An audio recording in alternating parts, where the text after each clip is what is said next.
Salve galera, por aqui é o Bruno Braga, está começando mais um programa, O Papo. E a gente tem o grande prazer de trocar essa ideia, de conversar aqui com o Padre Beto. Bruno, Primeiro grande prazer aqui de tê-lo nesse bate-papo bem descontraído e aberto. muito obrigado, Bruno. Eu que agradeço o convite, viu? É uma satisfação muito grande estar aqui com você, com toda essa equipe maravilhosa que você tem, para a gente poder bater um papo sobre tudo, sobre a vida, né? Tem assunto, Tem assunto, eu acho que sim. Uma vez padre, sempre padre? Uma vez padre, sempre padre, a não ser que o padre queira deixar. Então, existe um processo, que é o processo de secularização, dentro da Igreja Católica, estou falando, né? E ele pode entrar, então, se ele, por exemplo, se apaixonar por uma moça e ele queira casar, largar de ser padre e tal, e ter uma vida laical, né, tranquila com a Igreja, ele pode entrar com esse processo, o Vaticano vai aceitar, é claro, e aí ele vai voltar a ser leigo e aí ele vai poder casar com essa moça no religioso na Igreja Católica. Então, fora isso, padre sempre padre, e como eu fui excomungado, a excomunhão ela não tira o padre. A excomunhão condena o padre ao inferno. É uma pena muito pesada, né? Eu recebi a sentença mais séria do catolicismo, né? O último padre por ideias que foi excomungado, da minha pessoa, foi Giordano Bruno, em 1601. Caramba! Depois de Giordano Bruno, claro, muitas outras pessoas foram excomungadas, né? Como Napoleão Bonaparte, Fidel Castro, aquele cantor que você deve tomar a pílula, lembra dessa música? Como é que ele chama? Não sei se era Gerardriani, eu não me lembro mais, preciso pesquisar. Mas ele foi excomungado por causa dessa música, porque falava da pílula, né? Na década de 70. Mas assim, o padre mesmo, e por ideias, não por bobagens, tá? Mas por ideias, depois de Giordano Bruno, vem eu. Isso na história da humanidade. Caramba! Da humanidade. Caramba! Bom, evidentemente que esse título, né? Aliás, isso te incomoda, porque assim, você fez vários programas, você rodou a televisão, todos, assim, que programa que você não fez? Você fez vários. Eu tive no Jô, eu tive na Gabi, eu tive no Abujanra, né? Eu tive o prazer de conhecer o Abujanra. Provocações. Na Luciana Gimenez, no Pânico na Rádio, no Danilo Gentili, no Rafinha Bastos, enfim, eu tive o privilégio de estar em vários programas, sim. Eu pergunto porque, assim, sempre a abertura dos programas começa, o padre excomungado e tal, e era aquele rótulo, aquele título. Isso te incomoda? Não, pelo contrário, isso é uma honra para mim. Ser excomungado e justamente o motivo pelo qual eu fui excomungado para mim uma honra, porque eu não fui excomungado à toa, né? Ou por um erro que eu cometi. Eu fui excomungado por defender a liberdade de ser, que está na essência do amor que Jesus pregou, né? O amor que Jesus pregou, ele não condenava ninguém, né? E um dos motivos da minha excomunhão, o motivo praticamente, foi que eu dei uma entrevista a um site local lá de Bauru e me questionaram sobre a moral sexual da igreja. E eu fui muito claro em dizer que a moral sexual da igreja mais mal faz do que bem. E aí eu fui colocando os pontos, né, falhos da moral sexual, porque a moral sexual da igreja condena a sexualidade como um todo, né? Se me permite, uma dessas frases, inclusive da entrevista que rodou, né, toda a mídia, em que você teria dito a igreja vai conter um pecado, não saber amar o próximo independentemente da sua sexualidade. Seria essa Exatamente. Colocação, esse pensamento. Porque a igreja exclui muitas pessoas devido à sua sexualidade. Tá? O grupo LGBTQIA+, por exemplo, não tem espaço, não são amados pela igreja. Existe aí uma hipocrisia muito grande. Não, nós aceitamos o gay, por exemplo, né? Mas não aceitamos a sexualidade, que é o pecado, né? A sua sexualidade. Então você não ama o gay. Né? Então você está aceitando entre aspas. Então isso é hipocrisia. É hipocrisia, porque, primeiro, uma pessoa homossexual não faz opção por ser homossexual. Isso não existe. não é? Você nunca fez opção por ser heterossexual. Você nunca parou na adolescência e falou, pô, eu vou ter desejo por quem? Por homem ou por mulher? Não, você tem desejo, acabou. Né? E a mesma coisa é um homossexual, é um bissexual. E então a gente é uma condição humana. Né? E essa condição humana não é escolhida. Né? E a pessoa tem. E faz parte da estrutura dela. Então, não aceitar essa condição humana e aonde ela vai ser feliz é não amá-la, né? É não aceitá-la. Eu não posso dividir a pessoa da sua sexualidade. É uma coisa absurda. Não é? E eu acredito que a igreja, no fundo, no final das contas, no futuro, não muito próximo, mas no futuro, ela vai ter que mudar os seus conceitos e vai acabar pedindo perdão para o grupo LGBTQIA+. Como ela pediu perdão para os judeus. Não é? Como ela pediu perdão por muitas mulheres terem sido queimadas vivas na Idade Média. Enfim, por ela ter negado que a Terra, ter dito, inclusive, que a Terra era o centro do universo por muito tempo, né, e negado a ciência. Imagine, fez calado o Galileu Galilei, né, fez com que ele negasse a sua teoria, que não era uma teoria, era realmente uma comprovação, né? Enfim, a igreja vai chegar ao ponto de que ela vai ter que dar o braço a torcer. Só que até lá, ela já fez a infelicidade de muita gente. Você não imagina, eu tenho 15 anos de confissão na Igreja Católica. Tá? E confissão você trata o que, basicamente? Você trata relacionamento e sexualidade. Sexualidade por quê? Porque a igreja impõe tantas normas antinaturais que o ser humano vai cair, fatalmente. Perdão, só para te cortar, pois padre. Não. A sexualidade, ela está entrelaçada, ela é o centro de muito da questão da experiência humana na questão da religião, porque os teus ideais, eles são centrados muito ali na questão da sexualidade, ou melhor, a tua defesa em prol da sexualidade, certo? Certo. E se faz jus a isso? Faz, porque é interessante, a sexualidade é uma força que a religião tenta controlar, tenta dominar, né? Tenta castrar. Né? Isso é Paulo, isso não é Jesus. Tá? Jesus não falou mais sobre sexualidade. Jesus vivia numa sociedade onde o casamento era poligâmico, onde o mundo, o universo ocidental era muito permissivo em relação à sexualidade. Orgias sexuais eram coisa do dia a dia e públicas. Não é? E Jesus não vai falar mais sobre isso. Isso não é tema para Jesus. Isso não incomoda Jesus. Agora, de repente surge Paulo, logo depois, que não conheceu Jesus, e que vai introduzir conceitos contra a sexualidade humana, vai chamar de carne, né, pejorativamente, e vai condenar esse aspecto humano. É aí que a igreja vai se formar. Então a igreja é muito mais paulina do que jesuânica, vamos dizer assim. Né? Então ela tenta dominar, então ela cria normas, mas essas normas são antinaturais. Então você vai determinar para um adolescente que ele não deve se masturbar, que a masturbação é um pecado.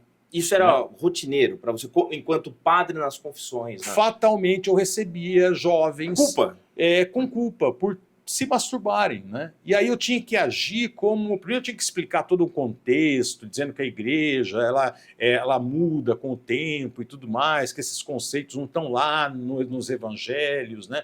Foram criados pelos homens e tal, para depois agir como um professor de biologia ou um professor de educação física. E falar, meu, é saudável que você está se masturbando, isso é muito bom, isso vai te ajudar mais tarde a ter uma relação sexual saudável, prolongada, fazer você se controlar mais, né? Não ter ser um bom amante no futuro. Bom amante no futuro, exatamente. Mas isso te fazia mal, padre? Tipo, no sentido de que você estava ali como um líder religioso, mas falando sobre um professor, como um educador.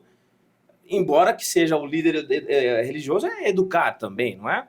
Mas como é que fica esses conflitos? Então, ficava... Não, eu me sentia assim, dava um grande prazer fazer isso, porque infelizmente na nossa cultura, as pessoas têm um peso muito maior a palavra de um padre ou de um pastor, né, do que a palavra de um psicólogo, ou um sexólogo. Sem dúvida. Ele vai a um psicólogo, esse psicólogo é muito liberal e tal. Agora, de repente, um padre fala, meu, não é pecado nenhum o sexo. Não, você deve fazer sexo antes do casamento. Você deve conhecer a sua parceira antes do casamento e ela deve te conhecer também. Porque é um salto no escuro você casar com uma pessoa que você não conhece na intimidade. Isso é muito bom para o relacionamento. Quando o padre fala isso é extremamente libertador para as pessoas. Sem dúvida, imagino então, que sim. Quando eu volto, porque a minha formação foi essa, né? Eu até a década de 90, eu era uma liderança em Bauru, na Pastoral da Juventude.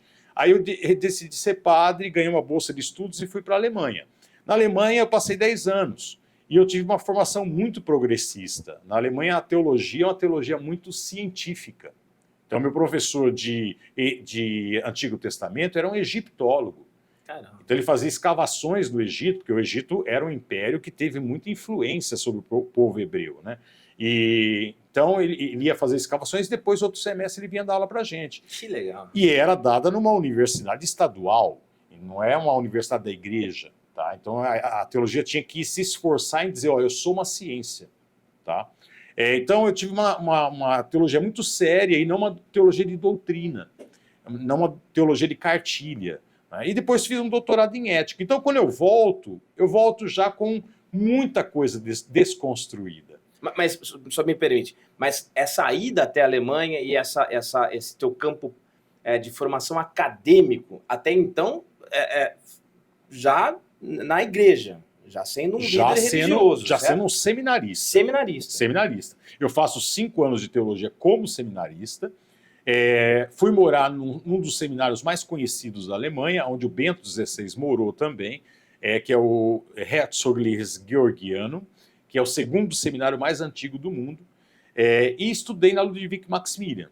E aí fechei o meu curso de teologia, me formei em teologia, tirei nota máxima em 98. E fui em 91, acabei o curso em 98. Em 98 retorno para Bauru, me ordeno padre, e aí eu tinha ganho uma bolsa de estudos para o doutorado. E o bispo autorizou eu fazer. Então eu voltei para a Alemanha e fiz mais 5 anos de doutorado. Então a igreja, de certa forma, te injetou essa formação mais acadêmica, mais libertária, mais aberta? Mais aberta, exatamente. Que não teria feito diferença nenhuma na Alemanha.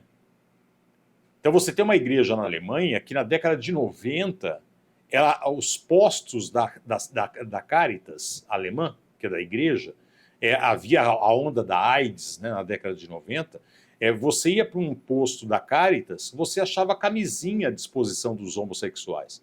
Você achava cartilha orientando os homossexuais como transar. Isso na igreja, isso dentro da igreja. Caramba. Então, você tem, né, a igreja alemã, uma igreja muito progressista, muito em diálogo com a contemporaneidade. É uma igreja que não consegue mudar os dogmas e nem a moral sexual da igreja ainda. Mas ela faz força para, na sua realidade, se tornar uma igreja em diálogo com os problemas da contemporaneidade. Então, as declarações que eu dei nessa entrevista, que gerou a minha excomunhão, na Alemanha não teria tido efeito nenhum, repercussão passado alguma. Normal. Batido. Batido. Mas aí eu retorno para o Brasil e para Bauru, né? E com uma cabeça muito diferente. Já muitas coisas eu já não acreditava mais. Mas eu via no meu papel como padre justamente a função de desconstruir muita coisa. Então, como padre, ser um agente de desconstrução de muitas crenças escravizantes dentro da própria Igreja Católica. E é por isso que eu consegui lotar igrejas em Bauru. Eu comecei na Santa Terezinha, que é uma igreja grande em Bauru. Para você ter uma ideia, quando eu cheguei na Santa Terezinha, porque ela fica no centro da cidade, onde não tem mais residências praticamente. A Santa Terezinha, na missa da noite, ela apagava as luzes do fundo, porque só enchia 3 bancos. Eu chego para Bauru, não fiz nenhuma missa apelativa, não fazia missa de cura e libertação, não prometia nada disso, eu só preparava uma boa homilia, e uma homilia questionadora. Mas já com esse viés de contestação. Exatamente. Desde o início. Desde o início. Aí a Santa Terezinha bombou. Em um semestre eu hiperlotei a Santa Terezinha. Não é? Aí eu fui transferido para o Sagrado Coração no Panorama, era uma igreja em construção. Quem construiu a igreja, o santuário do Sagrado Coração, a igreja do Sagrado Coração hoje em dia, fui eu. Foram as minhas missas, porque em cada missa eu tinha 1.200 pessoas. Caramba. Por missa. Isso por causa das hóstias contadas. Nós tínhamos 1.200 hóstias por missa. Então, eu tinha uma frequência muito grande, mas o que eu fazia simplesmente era preparar uma homilia que fizesse as pessoas pensarem. Realmente é isso que eu tenho que acreditar? Mas essa reflexão, ela circulava sobre sexualidade, sobre dogmas? Para você ter uma ideia, eu tive o atrevimento de, numa homilia, e claro que o evangelho dava esse gancho, tá? Para a liberdade, para o prazer, né? Acho que, se eu não estou enganado, é uma passagem que Jesus fala assim, olha, João Batista esteve aqui, ele jejuou, vivia no deserto, e vocês o chamaram de louco. Eu como e bebo, e vocês me chamam de comilão e beberrão. Não é? Jesus foi muito mal visto por causa disso. Né? E aí, então, me deu a deixa da questão do prazer. Quer dizer, Jesus não condena os prazeres da vida. Né? E aí eu toquei na questão da sexualidade, e aí abordei justamente a questão da masturbação abertamente, na homilia, com 1.200 pessoas. E aí, Bruno, eu toquei na questão da masturbação feminina. Caraca! Feminina, porque... Mas tabu ainda. Porque se a masturbação masculina é um tabu, você imagina a feminina, né? Ainda, né? Infelizmente. E aí você imagina um padre numa missa, numa homilia, dizer assim, olha, a menina tem que se masturbar. É muito bom. Ela tem que se conhecer aonde se tocar para perceber onde lhe dá prazer, para ela poder também compartilhar isso com o seu companheiro. Eu não podia dizer na época companheira, né, também, né? Mas isso é super importante. Você imagina um padre fazer isso. Não é? Então, com o tempo, naturalmente, não foi essa a entrevista de 2013 que gerou a excomunhão. Foi todo um caminhar, e aí eu via como a minha função, a função de ser um padre, e um padre que desconstruía muita coisa, que fazia as pessoas questionarem a própria instituição e as próprias normas, que eram escravizantes, que não tinha nada a ver com Jesus Cristo. Que sensacional. 10 anos da excomunhão, certo? 2013, é isso? 2013, 10 anos. Em abril deste ano fez 10 anos. Se arrepende, padre? Não, de forma nenhuma. Nada, em nenhum momento. Eu cometi muitos erros na vida, que eu me arrependo sim, tá? Não me martirizo por isso. Mas a excomunhão, não. Eu não me arrependo de forma nenhuma, de nada do que eu disse. Os seus ideais são os mesmos? Ainda? São os mesmos. Hoje, aliás, por causa da excomunhão... Aliás, quando aconteceu a excomunhão, eu falei, bom, a minha missão religiosa acabou. Então agora eu vou ser só docente, que eu já era. Eu era docente em Bauru. Eu dava aula na IT e na Unip. E se perde, peraí, só para a gente contextualizar, o padre, quando processo de excomunhão, ele perde diversos benefícios. Rapaz, a excomunhão te tira tudo. Você não pode entrar numa igreja. Se eu entrar aqui na matriz de Lençóis Paulista e sentar no banco para assistir uma missa, assistir, não vou nem comungar, eu vou assistir. E aí o padre me reconhecer que eu estou ali, ele tem que parar a missa, pedir que eu me retire. Você está brincando. E ele só pode continuar o rito sagrado com a minha ausência. É uma lei que ele Sim, é uma lei. Na Idade Média, o excomungado era queimado vivo. Eu ia comentar sobre isso. Até o século XIX... Que loucura, da Idade Média, né? Da Idade Média. Até o século XIX, quando eu morresse, eu não poderia ser enterrado num cemitério, porque cemitério é o Campo Santo. É a pena capital. É a pena capital. E isso gera também outras consequências na sociedade. Porque, quais são, padre? Por exemplo, eu perdi emprego. Eu fui demitido por causa da excomunhão de uma instituição de ensino. Mas pressão da igreja ou da sociedade, ou ambos? Ambos, pressão da igreja, porque a igreja está muito inserida na sociedade. Uma coisa não... Então, eu sou diretor de uma instituição de ensino, mas e sou católico. Né? E muitos alunos meus são católicos também. Eu tenho que estar bem com a Igreja Católica. Né? E esse elemento aqui, ele é um excomungado da Igreja Católica. Então, a única instituição de ensino que me aceitou foi a Unip. Por quê? A cabeça da Unip é São Paulo. E eu lembro até que uma coordenadora de um dos cursos que eu dava aula, eu dei aula de filosofia, né, para vários cursos, ela foi fazer uma reunião com o coordenador geral de São Paulo e levou a lista de professores, de docentes, com fotografia.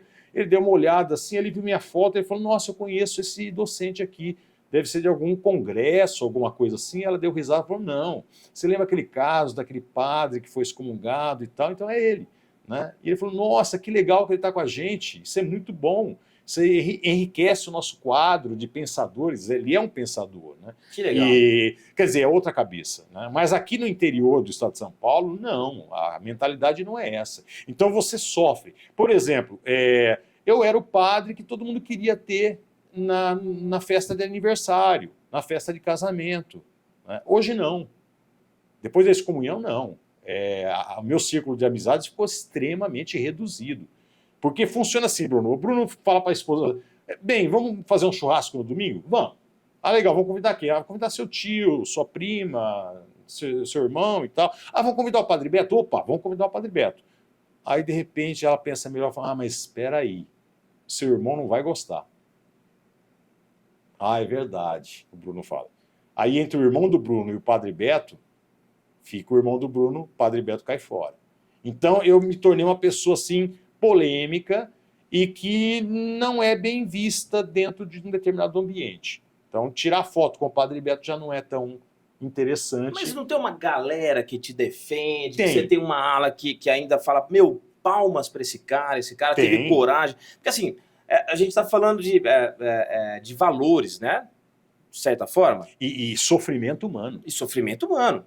Ok. Quantas pessoas não se suicidaram por causa disso? Por serem gays, por exemplo, não é?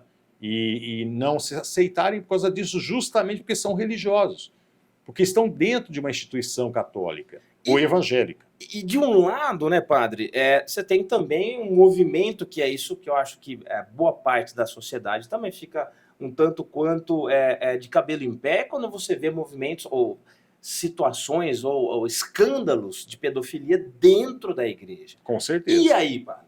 Então, a questão da pedofilia eu vejo como uma outra questão. Quer dizer, é muito contraditório, por quê? Porque isso é sexo. Só que é sexo com menor, tá? É um crime. É um crime. Né?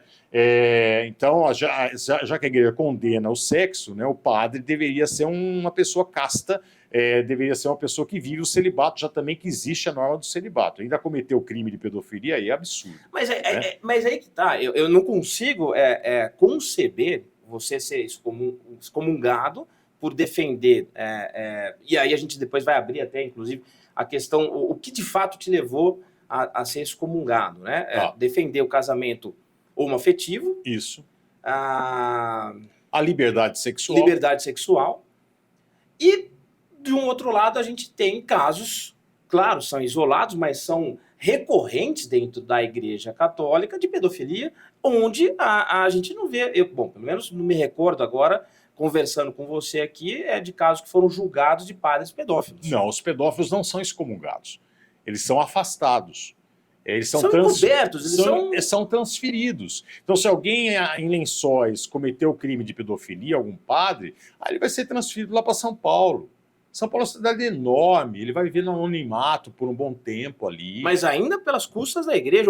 Vai continuar sendo padre. Vai continuar exercendo sendo padre. O papel de líder religioso. Exatamente, exatamente. Nós tivemos um caso na região, não vou falar o nome, claro, foi para São Paulo, ficou um tempo lá em São Paulo, voltou para a região. Está aqui na região como padre. Tudo bem. Entendeu? Agora, você pensar diferente, você raciocinar e você defender ainda por cima o que é justo, aí a igreja não aceita.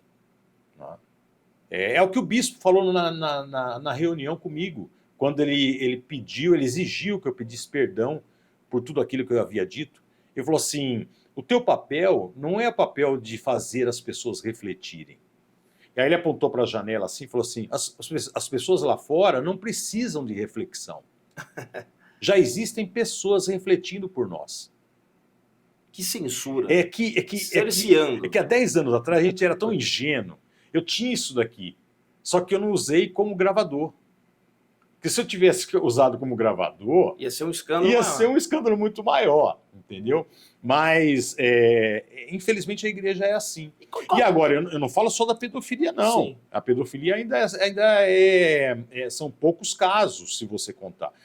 Agora, a vivência da homossexualidade dentro do clero é muito forte. É muito forte. Porque assim... Tem padres em Bauru que a comunidade inteira sabe que ele sai pegando garotos por aí. A comunidade inteira sabe, todo mundo sabe. Não é? Então, isso é uma grande de uma hipocrisia. Puxa. Entendeu? Né? E ninguém, pesado, né, padre? É pesado. Pensar dessa forma e que continua... porque além do que é um crime, né? É um crime, sem falar do papel, do poder que ele exerce sendo líder religioso e cometendo um ato como esse. A questão aí, levando aos dogmas, levando a Bíblia. Jesus não disse amar ao próximo como a si mesmo? Exatamente, ele completou todos os mandamentos do Antigo Testamento, ele vai completar tudo isso com esse mandamento, que na verdade nem é mandamento, não é? Ele é um exercício de uma espiritualidade, né? É amar a Deus sobre todas as coisas, é o próximo como a ti mesmo. Né? Então, como eu amo o próximo, como eu amo a mim mesmo. Né? Então, eu tenho que saber me amar, me aceitar, gostar do que eu sou, não é? E aí eu consigo amar o outro. Essa dinâmica é uma dinâmica muito interessante, é muito inteligente, porque é você cultivar um afeto que é extremamente positivo, não é? E aí você ter compaixão do outro, não é? Ou seja, entender a situação do outro. Então eu tenho minha sexualidade, por exemplo, já que nós estamos falando nesse assunto, tem outros aspectos da vida, é claro, mas eu tenho a minha sexualidade, tenho os meus desejos, não é? E quero viver isso saudavelmente. Né? E aí amar a mim mesmo dessa forma, querer ter experiências saudáveis, né, no campo da sexualidade, eu vou querer isso para o outro também. Então não vou querer castrar o outro. Vou querer impor normas que venham a colocar culpa nos desejos do outro, que não são os meus desejos, mas são do outro. Então, Jesus, de uma forma... é amor, acima de tudo, e empatia ao próximo, total. Ponto final. Ponto final. Isso ele vai demonstrar em diversas partes dos evangelhos. Qual passagem, falando em evangelho, que censura a sexualidade? Nenhuma. Nenhuma. Não existe passagem alguma nos evangelhos que venha censurar a sexualidade. Nenhuma. E por que ela é tão reprimida? Porque você tem uma igreja que vai ser formada depois. Então, depois de Jesus Cristo, vem Paulo.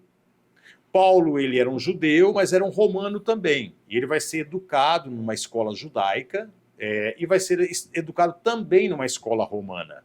E como bom romano, ele vai ser educado como estoico. Eu não vou entrar em detalhes aqui, mas ele traz o estoicismo para esse movimento que estava nascendo, que era o movimento dos seguidores de Jesus Cristo.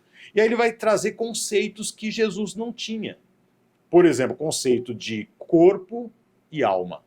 O conceito de corpo como sarx, em grego, que quer dizer carne. Então, algo que entra em estado de putrefação. Pejorativo. Pejorativo, que é nojento, que é sujo. E a alma é algo nobre. Que é algo nobre. Seria... que ele vai não usar a palavra alma, mas espírito. Né? Mas você está dizendo que Paulo deturpou os ensinamentos de Jesus Cristo. Ele deturpa. Sério, ele deturpa. Você defende isso. Isso não, algo como... Não sou eu que defendo. Não, no sentido de... É uma verdade para você e... É uma verdade. É uma verdade. Os conceitos de Paulo não são os conceitos de Jesus. Para Jesus, o ser humano é um ser unitário. Ele não é um ser dividido. Então não há divisão entre corpo e alma. É o Bruno, acabou. Né? Paulo não. Paulo ele vê no Bruno a carne, que o Bruno deve rejeitar. Tanto é que Paulo fala assim, se possível não se casem. Mas já que não se aguentam, então que se casem. É um mal menor. Né? Então, Paulo tem uma visão extremamente negativa da vida aqui. Né? E Jesus não. Jesus tem uma visão extremamente positiva da vida. Jesus fala, o reino de Deus é uma festa. É como deve ser uma festa de uma bodas, de um casamento. Né? Ele vai transformar água em vinho num casamento. E vinho não era suco de uva, tá? Não era fantaúva. Era vinho mesmo. Tanto é que o organizador da festa vai chegar depois do milagre, vai chegar pro noivo e falar assim, ó, você fez a coisa errada. Né? Primeiro a gente serve o vinho bom, quando os convidados estão embriagados, é que a gente serve o vinho menos bom, né? O ruim, porque eles não vão perceber. Né? Você fez o contrário, você guardou o vinho melhor para agora, né? Que era o vinho que Jesus tinha feito. Né? Então, Jesus não é contra a bebida alcoólica, Jesus não é contra a festa, Jesus não é contra o sexo, Jesus ele é a favor da vida. Paulo que vai introduzir esses conceitos ascéticos. Tá? João Batista era ascético. Tá? Jesus não vai ser. Paulo vai ser. Tá? E a igreja vai seguir quem? Vai seguir Paulo. E aí, então, todo o cristianismo... Então, antes do cristianismo, o mundo se perguntava, a humanidade se perguntava assim, nessa questão da sexualidade, como eu posso intensificar o meu prazer? Essa era a grande pergunta. Quem vai trabalhar isso é Michel Foucault. No seu livro A História da Sexualidade, que tem 3 volumes, vale a pena ler. Então, na antiguidade, a pergunta era, como eu posso intensificar os meus prazeres? Né? Com a vinda do cristianismo, a pergunta é o que eu posso e o que eu não posso fazer no campo da sexualidade. E o que eu posso fazer vai ficar extremamente reduzido ao sexo, papai e mamãe, né? E para a reprodução. O resto está tudo proibido. Né? É isso que o cristianismo vai fazendo com a sexualidade. Né? E está aí até hoje. Né? A gente falou muito sobre a Igreja Católica, mas nós também já tivemos movimentos, por exemplo, da cura gay, né? da área dos evangélicos, dos protestantes e tal. O que você fala sobre isso? Há um absurdo, né? Porque quando você fala de cura, você fala de uma doença. A sexualidade não é uma doença. Né? A gente tem que entender que não existe a questão do XX, XY, que a gente aprendeu na escola, é uma questão muito, é uma forma muito medíocre e muito pobre. A sexualidade humana não está reduzida a isso. Existe uma camada enorme de variantes genéticos da sexualidade humana. Então você não pode dizer que a homossexualidade ou a bissexualidade são doenças. Não são. São sexualidades mesmo. E você não sabe, Bruno, por causa das normas da igreja, eu ia dizer para você, eu tenho 15 anos de confissão, né? Lembra? Sim. E a gente atende sexualidade e relacionamento. Sexualidade por causa das normas, tá? O pessoal sente culpa e vem falar com a gente. Bom, o confessar, né? O pecado. Você não imagina quantos gays são casados com mulheres. Gays homens. Ou quantos gays mulheres, tá? Mulheres que são gays são casadas com homens. E aí você imagina o sofrimento. Sim, imagina. Tá? Você imagina você reprimidos, né? Totalmente. E você imagina você hétero, você ter que transar toda vez que o seu parceiro quiser com um homem. Isso é horrível. Sim, claro. Você se esforçar para que seu pênis fique ereto para você transar com alguém que você não tem desejo nenhum. Então... É extremamente escravizante. Um cara uma vez chorou na minha frente e falou, olha, eu casei com uma mulher pensando que eu ia me tornar hétero, não me tornei, não consigo não ter casos por fora, tenho 2 filhos, sei que a minha mulher não é realizada e eu morro de medo que meus filhos saibam. Que triste, né? Isso é muito triste. Quer dizer, a igreja construiu o quê? Um inferno na vida desse cara e na vida de outras pessoas. Né? E isso não é um caso isolado. Isso aqui no interior é muito frequente. É muito frequente. Então é muito triste. É triste porque assim, a gente está batendo esse papo, claro, a gente vai amplificar um pouquinho, mas muito é base a sexualidade do teu empoderamento, das tuas iniciativas, dos teus ideais, certo? Sim. Sim. E é muito também do reflexo do que a gente está conversando, né, padre? Eu imagino, esse é um caso isolado de uma confissão. Você já teve, eu imagino que já devia ter outras confissões nesse sentido, com esse teor de tristeza. Basicamente. Devido à sexualidade. Sim, claro. Sim. Basicamente, o que você mais tem é isso. São confissões que dizem respeito à sexualidade e ao sofrimento. A vivência da sexualidade como algo sofrido e não como algo prazeroso, como deveria ser. Não é? E aí você percebe quantas doenças depois. Aí sim gera doenças. Sim. Tá? Se tem muitos gays que são assim, sofrem de transtorno e tudo mais, não é porque eles são gays, mas é porque a sociedade os reprimiu tanto, não é? Fez com que eles sofressem tanto, que causou naturalmente doenças mentais. Mas então, se a gente for para essa ótica, padre, então a gente pode pensar que as religiões é que são as pecadoras. Exatamente. E você acredita nisso? Eu acredito piamente nisso. Infelizmente, eu tenho que admitir, a religião é um mal. A religião não é um bem. A humanidade deveria viver aquilo que John Lennon escreveu na música Imagine. É uma utopia? É uma utopia. Mas o mundo deveria existir sem religião. Mas não tem líder, porque a gente está falando de pessoas. Os líderes religiosos não se compartilham. É difícil eu encontrar um padre, imagino eu, que pense como você. Sim. Mas outros líderes religiosos? Não, tem muitos padres que pensam como eu. Ah, é? Muitos. Mas não se pronunciam. Claro que não. Imagina. Por quê? Porque todo padre vive uma zona de conforto muito grande. Em que sentido? Você tem tudo, cara. Você tem casa paroquial, você tem carro, você tem celular, você tem aposentadoria garantida. Você tá falando dos bens materiais aí.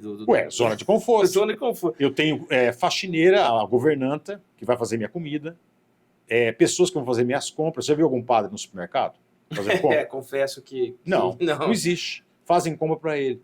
Ele tem tudo. Ele vai perder isso? Contestando? Não vai perder. É que eu tinha minha independência, entendeu? Eu era docente também. Então eu ganhava o meu dinheiro. Ah, legal. Tá? Dependência financeira fora da igreja. Exatamente. Meus colegas não, coitados. Pô, tinha colega de 45 anos, 50 anos, que pensava exatamente como eu. Mas e aí? Vai sair? Mas é um cabresto. Vai sobreviver como no mercado de trabalho? É a realidade. E aí então ele vai reproduzir o que a instituição quer que ele reproduza, para que ele possa sobreviver. Entendeu? Que loucura. Aí, vamos nessa linha do tempo, padre, porque aí você cria a humanidade livre, certo? Certo. A gente pode chamar o quê? Um movimento, uma igreja sua? Foi assim. Como eu disse para você, quando eu fui excomungado, eu falei, minha missão religiosa acabou, eu vou ser só docente. Mas eu tinha uma lista grande de casamentos para fazer na Igreja Católica. Eu era muito querido para casamento. E aí eu fui desmarcando. Mas aí alguns casais falaram, não, nós fazemos questão agora que o senhor faça o nosso casamento. Nós desmarcamos com a Igreja Católica, o senhor vai fazer no buffet o nosso casamento. Aí eu explicava, olha, mas esse casamento não vai ter validade para a Igreja Católica. Né? Não tem problema. Mas católicos. Católicos. Não, o senhor vem em nome de Deus. Aí eu comecei, falei, tudo bem, eu vou. Então, em agradecimento, eu comecei a ir. Aí começaram a surgir, aí comecei a fazer casamentos. Esses casamentos já estavam marcados. Homoafetivos? Não. Esses casamentos estavam marcados na Igreja Católica. Tá, lá no início. Legal. Eu fui fazendo porque eles queriam, tá? Então eu fui fazendo em agradecimento. Bom, tudo bem. Aí começaram a chegar casais que não queriam casar na Igreja Católica. Queriam casar numa chácara, queriam casar num lugar bonito, num buffet, por praticidade, mas os padres da Igreja Católica não podem fazer. Por exemplo, eu fiz um casamento depois, né, claro, um casamento que é numa vinícola aqui em Lençóis, né, um padre da Igreja Católica não pode fazer o casamento lá. porque ele é obrigado a fazer o casamento dentro da igreja. Então Perfeito. começaram a chegar casais querendo esse tipo de casamento nesses lugares, e eu era uma alternativa. Eles não queriam pastor, não queriam aquele discurso de submissão da mulher e tal, aquela coisa. Eles se identificavam com o meu discurso e começaram a me convidar. E eu comecei a fazer. E aí chegaram os excluídos. Os divorciados, que a Igreja Católica não faz, que é um absurdo, não é? Então, você imagina uma moça, um rapaz de 35 anos, que casou-se muito cedo, imaturo. Mas é até a morte que o separe, não é? Isso. Vai ter que aguentar até a morte, ou então, se separar, vai ter que ficar solteiro até a morte. Né? E eu comecei a fazer, então, dos divorciados, e aí chegaram os gays. Primeiro casamento homoafetivo, o primeiro convite que eu recebi foi de 2 rapazes em Jaú. Né? E eu digo para você o seguinte, que por mais que a gente tenha uma cabeça liberal, né, entenda a natureza humana e tudo mais, o preconceito tá lá no fundinho, né? E eu fui para fazer esse primeiro casamento homoafetivo pronto para fazer um casamento purpurina, um casamento gaiola das loucas, um casamento parada gay, entendeu? Aí eu cheguei no melhor buffet lá de Jaú e era aquele casamento como os outros, cara. Tava avó, o vô, tava crianças, estavam, enfim, a família, os amigos, não é? A única coisa diferente eram 2 rapazes que se amavam. Não é? E aí, então, eu comecei a perceber que eu tinha uma missão ainda. Não é? A missão de construir algo novo, de pregar algo novo nesse campo da religião, combatendo a própria religião. E aí eu fui obrigado, comecei a ser pressionado a celebrar missas em Bauru, por um grupo. Um grupo começou a me pressionar, Beto, a gente está com saudades das suas missas e tal. Aí eu aluguei um Greb lá, um clube lá de Bauru, e comecei a celebrar na quadra desse clube. Só que aí eu precisava ter criado uma denominação, né? Eu estava sem um CNPJ, eu estava sozinho, estava sem respaldo. E aí veio o dilema, crio ou não crio? Mais uma igreja? Não é? Mais uma igreja nesse mundo? Não é? Tem tantas igrejas, olha o mundo como é que está. Melhora? Não melhora. O Brasil é um país cristão? Mas olha como é que ele está. Nós vivemos como um país cristão? Vai ver a Noruega. A Noruega é um país cristão? Não é. A Finlândia é um país cristão? Não é. Mas vai ver como é que eles vivem. Não é?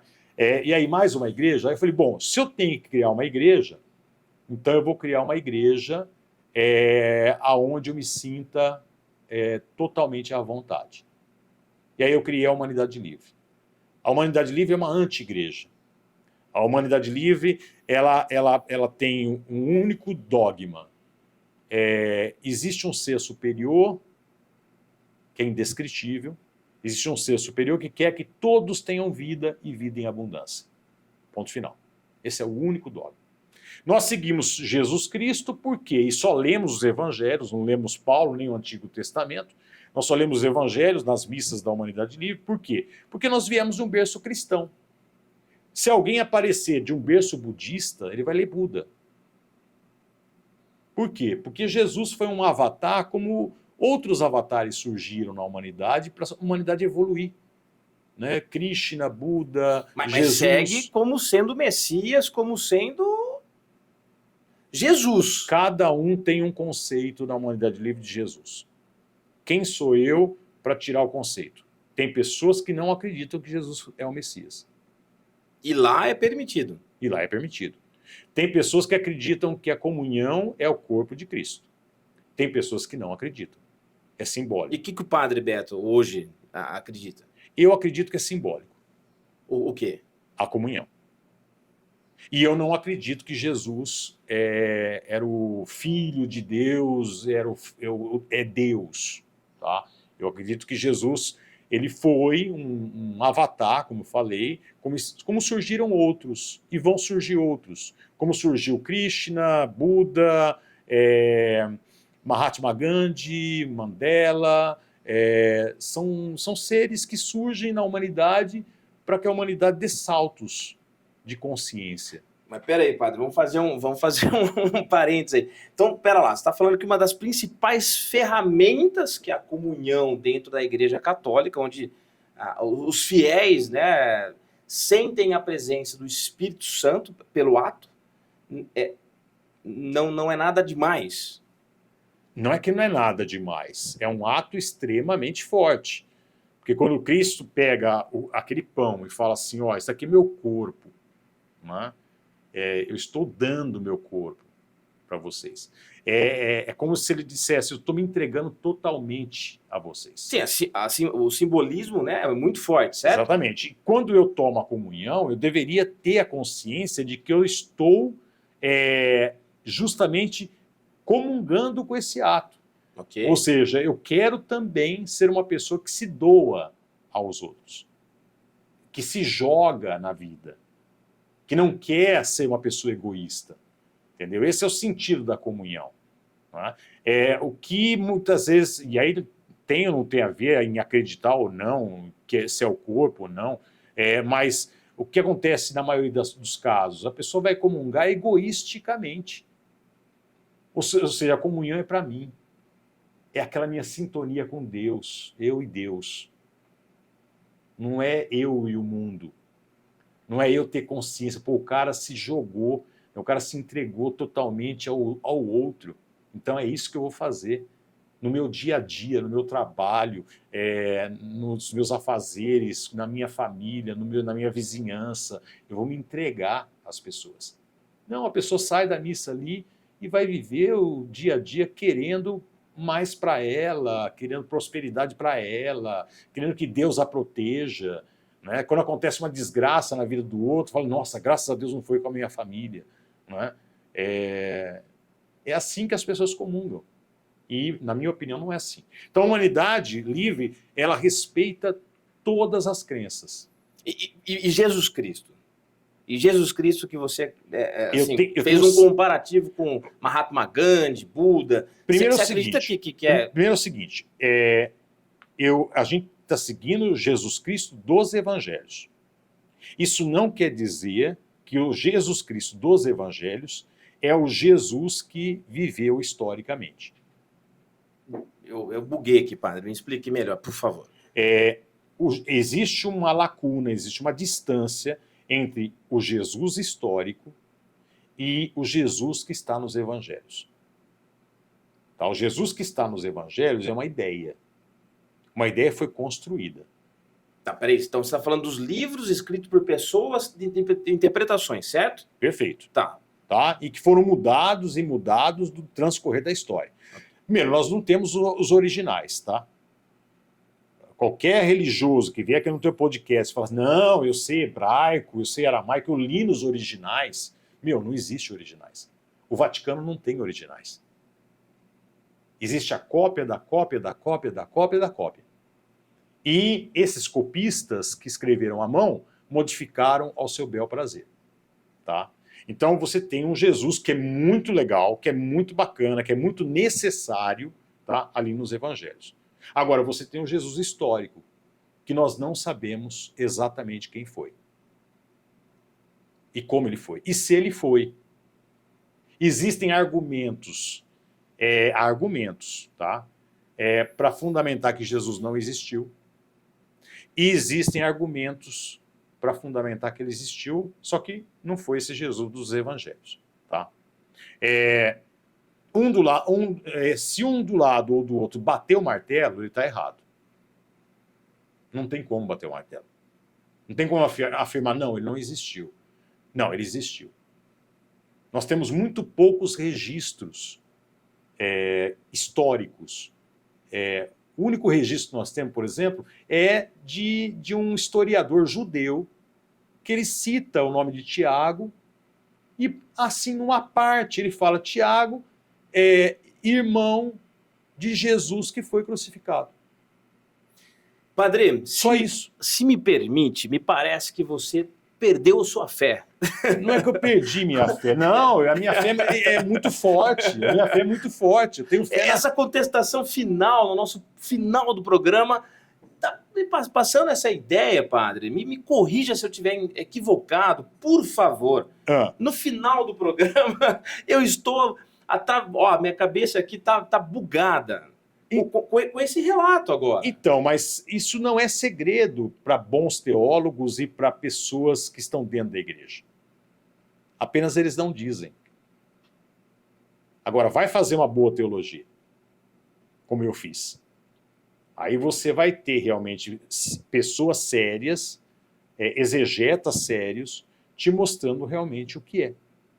E eu estou falando o que é. Então, pois é, eu confesso que é a primeira vez que eu estou diante de um padre que está possivelmente negando a existência de Jesus Cristo.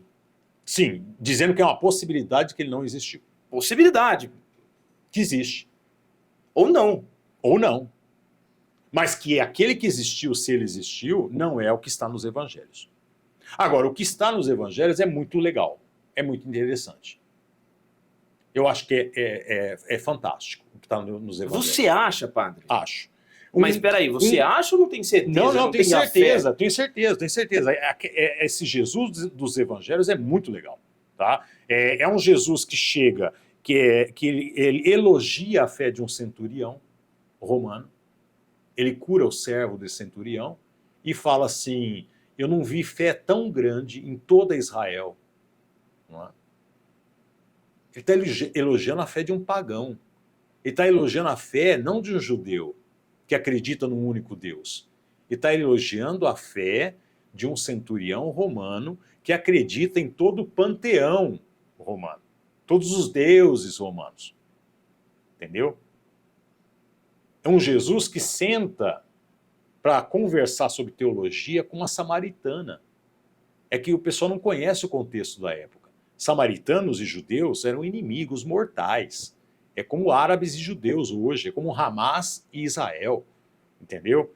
Jesus vai sentar com uma samaritana, uma inimiga, e vai conversar com ela, vai conversar não só com uma samaritana, vai conversar com uma mulher em praça pública, que era proibido para um judeu naquela época, tá? Vai conversar um tema que é proibido para a mulher, que é Deus, e vai conversar com uma prostituta, porque ela está tirando água do poço de Jacó, que é o lugar que eles se encontram, ao meio-dia. E Jesus saca isso. Ele fala assim, o homem que está com você agora não é teu homem. E aí ela fala, o senhor é um profeta. Né? Quer dizer, já adivinhou, né, quem eu sou uma prostituta. Né? Então Jesus vai conversar com ela sem censurá-la. Sem dizer, não, então deixa essa vida, não sei o quê. Não. Aí ele vai começar um papo sobre teologia. Então é um Jesus que não tem preconceito algum, que é o que você falou, prega o amor incondicional. Né? Esse Jesus é necessário. Tá? Sem dúvida. O que não é necessário, aliás, o que é muito prejudicial é, se você não acreditar em Jesus, você vai para o inferno. A classificação. A religião. Sim. A religião. A religião... que a religião... Mas ela não veio para justamente nos... assim, de uma forma bem simplista, né? De você... o certo do errado, o bem do mal. Fica nessa reflexão de não, ela não filosofia. Ela não cria a filosofia, sim. Sim. Mas a religião não cria você para pensar o que é certo e o que é errado. A religião já diz para você o que é certo e o que é errado. A religião há uma diferença muito grande entre liberdade e livre-arbítrio. O que é liberdade? O que é livre-arbítrio, primeiro? É o que a religião faz. Já existe o bem e já existe o mal. Você escolhe. Se você escolher o bem, você vai para o céu. Se você escolher o mal, você vai para o inferno. Mas o mal que já é determinado como mal, tá? Não que seja mal. Tá, entendi então, onde aí, você tá. Aí é isso que a igreja faz com o ser humano. Então ela bitola. O que é liberdade? É o Bruno pensar, bom, o que é certo e o que é errado? O que é bem e o que é mal? E de repente o que é bem para você não é um bem para mim. Sim, mas aí a gente vai no campo de interpretação. O que me serve, de repente, não te serve. Sim, serve. mas é vida. Não é interpretação, é vida. Né? É vida. E aí, de repente, eu nasci num berço umbandista. Eu me identifico com os orixás da Umbanda. E você é evangélico. Aí você me olha, você pode até ser meu amigo, mas vai pensar assim, esse cara está condenado ao inferno.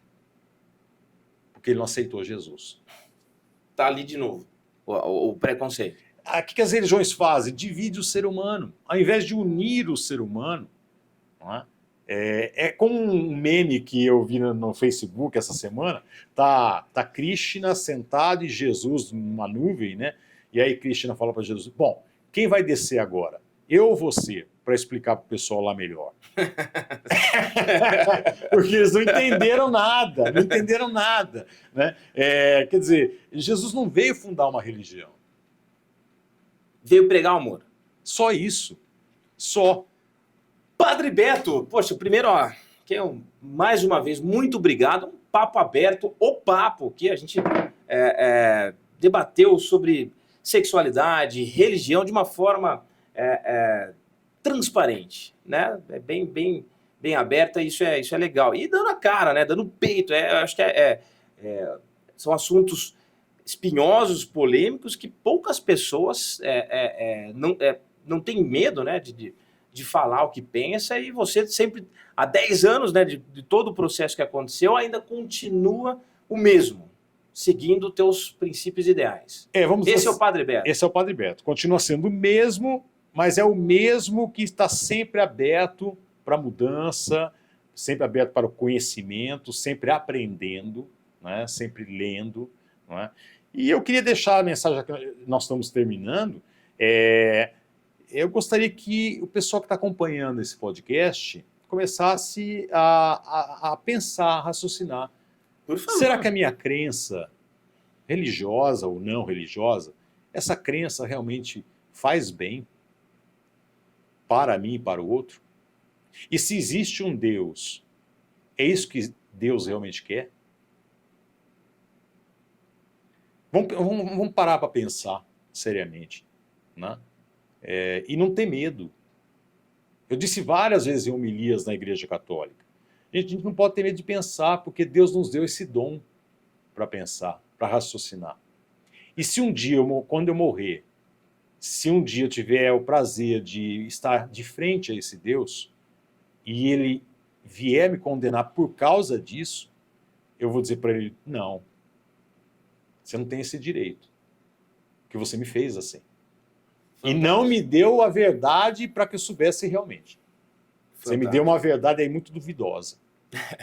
Padre, para a gente finalizar, você já fez mais uma vez, a gente já perguntou logo no início do programa, em todos os vários programas, midiático e tal.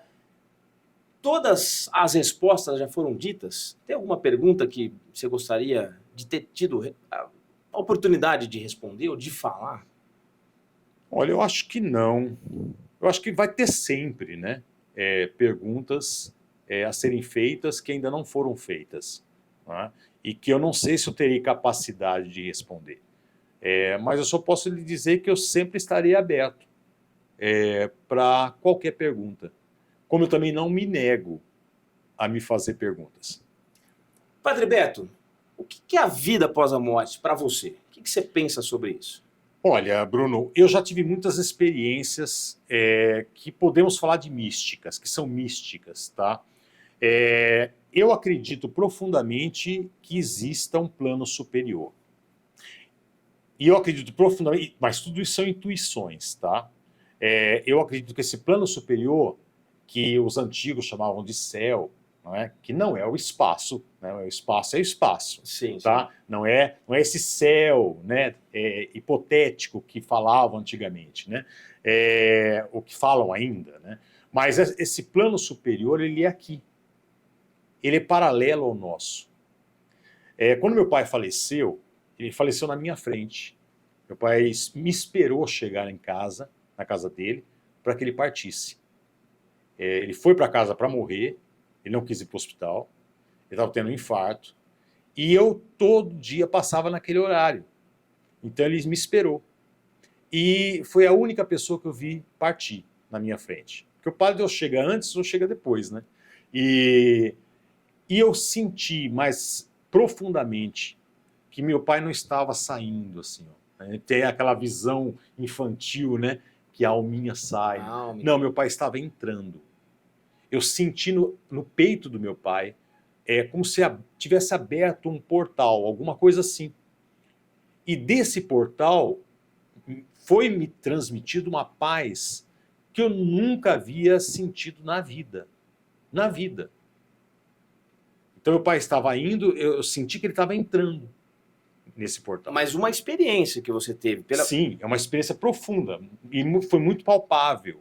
É o que te faz hoje acreditar. Como outras coisas também. Eu, por exemplo, sempre viajei, né? Eu gostei sempre de viajar. E quando eu viajava, eu sempre procurei. Gostei muito dessas experiências, gosto muito dessas experiências de cartomante, né? Jogador de búzios e tal. E tem muito charlatanismo nessa área, mas eu matava o charlatão na hora, porque o charlatão vai tocar em 2 pontos. Que são básicos do ser humano. O ser humano é educado a buscar esses 2 pontos. Um grande amor na vida e dinheiro. Quando eu me tornei padre, eu não buscava um grande amor e nem dinheiro. É um clichê, né? Então eu matava o charlatão na hora. Mais uma vez eu fui à Águas de São Pedro e li lá, esse tarô, e eu fiz o agendamento. E a moça, e naquela época eu lotava a igreja, né? 1.200 pessoas por missa e tal. E aí eu tirei as 3 cartas, ela falou, nossa, você faz o que da vida? Eu falei, eu sou professor, que não era mentira. Eu dava aula. Ela omitiu ali na hora para não... Ela deu uma risadinha e falou assim, não, você não é só professor. Você mexe com muita gente. Mas não precisa falar o que você faz, não. Tira uma outra carta. Aí eu tirei. Ela falou, nossa, você tem 2 protetores que te acompanham. Eu falei, um é um avô seu. Aí eu disse para ela, pô, tem lógica, porque um avô meu foi meu padrinho de batismo. E 1 mês depois do batizado, ele veio a falecer. Poxa. Foi o avô que eu não conheci. Então tem lógica que esse padrinho me acompanhe. Né? Aí ela falou, mas o outro é uma criança. Tua mãe teve um aborto e essa criança te acompanha. Você tá brincando. Mas aí você pode dizer, mas quantas mulheres não abortaram, né, e não falavam e tal. Mas eu sempre achei que meus pais tinham feito um planejamento familiar, né? Porque eles tiveram meu irmão, depois de 5 anos veio eu. Né? Mas depois, pensando bem, depois dessa experiência, eu falei, a geração dos meus pais não faziam isso. Era ter filhos em escadinha sequenciais, né? e depois fechar a fábrica. Não é? Aí eu cheguei na casa da minha mãe, meus pais eram vivos ainda. Aí eu sentei ao lado da minha mãe e falei, mãe, a senhora teve um aborto. Você não sabia, nunca mencionado. Não, meus pais nunca tocaram nesse assunto. Aí eu falei, mãe, você teve um aborto, né? Aí minha mãe falou assim, seu pai foi te contar? Você tá brincando. Aí que ela contou para mim, olha, nasceu o Paulo primeiro, aí nós tivemos uma segunda tentativa, eu perdi, não me contaram até hoje se é menino ou menina, até ela perguntou, e ela falou se era menino, ela falou uma criança. Né? E depois veio você. Né? Então, resumindo a história, eu acredito profundamente que existe esse plano superior, que nós vamos para esse plano superior. Não é? Isso você pode chamar de ressurreição. Não é? E que eu acredito que existe uma conexão entre esse plano superior e nós aqui. Eu acredito que existem pessoas que nos amam e que nos dão insights até. Sabe aquela coisa de que você está... Que interferem no nosso plano? Nos dão um insight, sabe? Eu já tive, por exemplo, eu estava indo por um caminho, de repente, não sei porquê, na estrada eu peguei um outro caminho. Sabe lá se nesse caminho que eu estava não ia acontecer algo de mal comigo? Mas então... Será que não foi um protetor meu, alguém dessa dimensão superior, que falou, não, cai fora daqui, vai para cá. Então você se alinha ao espiritismo, ao kardecista? Não me alinho porque eu vejo umas coisas assim no espiritismo também muito, sabe? Outro dia eu vi quais são os piores lugares para se estar, né? Primeiro, o cemitério. Lá tem muitos espíritos obsessores, né? Que eles chamam. Depois o hospital. Também tem muitos espíritos... Pô, coitado do doente, né? Já vi, né? Então eu não vou visitar o doente, caramba, porque lá não deve ser muito espírito obsessor. Sim. Lá, né? Coitado, né, do doente. Então, tem muitas concepções que eu não... A reencarnação mesmo não é uma concepção que eu consigo engolir, entendeu? Mas olha que eu sou um cara aberto, tá? Para ideias. Mas essa é a minha intuição. Você acha que existe um canal aberto ali? Existe um canal aberto entre nós e eles. Como vai existir também quando você tiver filhos, não é? Um canal aberto entre você, quando você for, e seus filhos e seus netos. E mais uma vez é o amor ali, né? Mais uma vez é o amor. É por isso que você está no papo. É por isso. Um brinde. Um brinde. Padre Beto, em mais um programa. Até o próximo.